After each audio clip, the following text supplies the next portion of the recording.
when making the book, sort of reflected on my history. And Robert Peston actually is a huge part of my history. So he's painted in the book, and he's the ITV political correspondent, if you don't know who he is. And this is the next chapter I'd like to read to you. Ever since I was a little girl, I've been enthralled by colour. I remember bouncing on my auntie's knee in the dappled sunlight of our family garden in South Birmingham as she patiently pointed at the flowers and asked me to identify the shade of each one in turn. Sapphire, Gamboge, Cerulean. I thought I was just making adorable noises. It transpires I was actually born with an innate understanding of pigments. My auntie was obsessed with colour in a different way. She was a racist. But those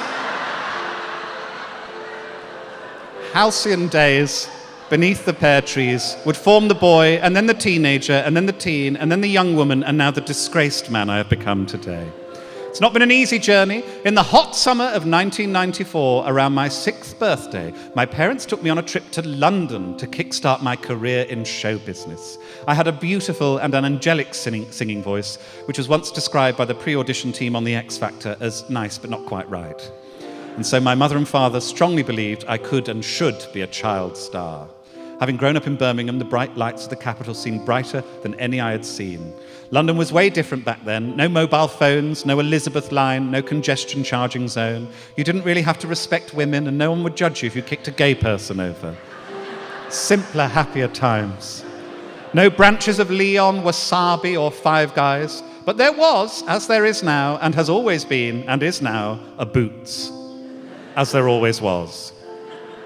The young Joe Lycett stood outside Boots' Piccadilly Circus branch, clutching his mother's hand with his mouth wide open, in complete flabbergasted wonder at the size and stature of that extraordinary branch. My mouth was also open because I'm asthmatic, and it makes it easier to breathe. To that boy entering it, it was as if entering something else really big, like a car park or a field, but that car park or field is a Boots.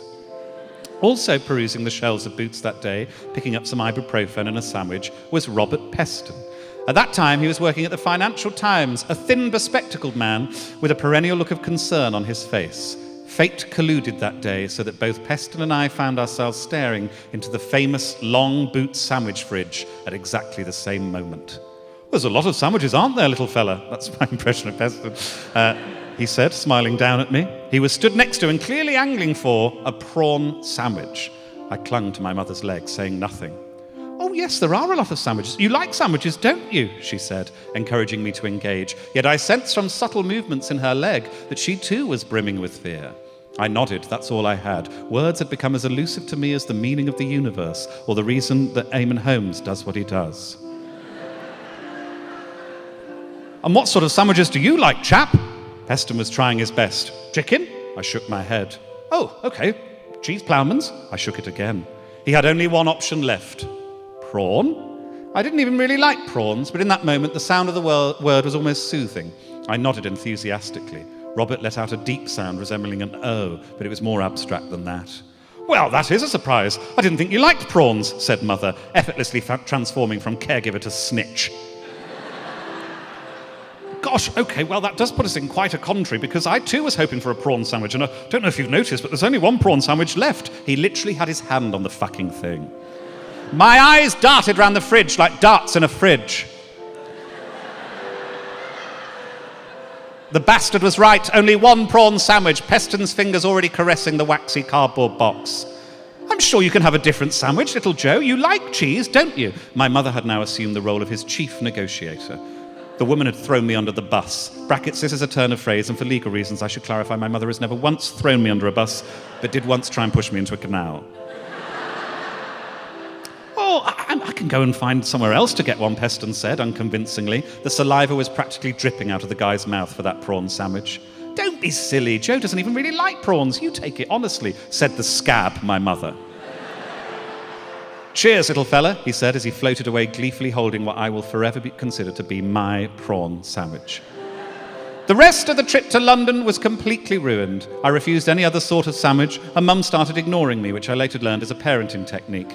She's since tried to convince me that pushing me into a canal is a parenting technique, but I'm yet to have that backed up with empirical data. I refused to participate in all the auditions, never got my chance to play ensemble in Oliver or ensemble in Billy Elliot or Annie in Annie.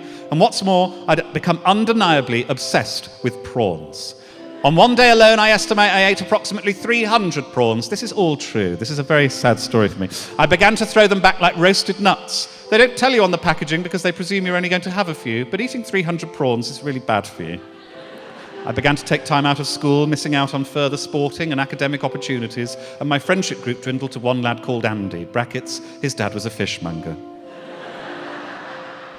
My parents remortgaged the house to fund my addiction and eventually became financially destitute, until my father decided to buy some shares in the hope they might pull us out of the hole that we were in, and so he picked up a copy of the Financial Times. The details are blurry, but Mum spotted Peston's picture in the paper and put two and two together, and in their desperation my parents decided to sue, using the company who had the television adverts where the woman with the vile fringe slips over at work and it isn't her fault. She has no one but herself to blame for the fringe. To this day, not a penny has been clawed back. Peston's team have put most of their eggs in the basket of Mum saying that I didn't like prawn sandwiches, but annoyingly, if we don't win the case, we have to pay our legal fees and Peston's as well, so I believe the plan is to keep appealing until he dies.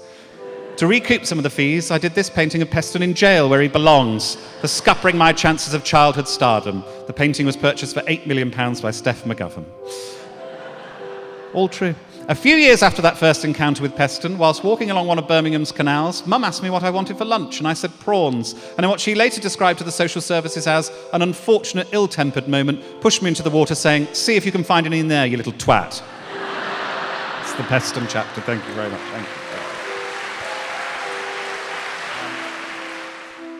This is my art hole, this is my art hole, this is my art hole, this is my art hole, this is my art hole.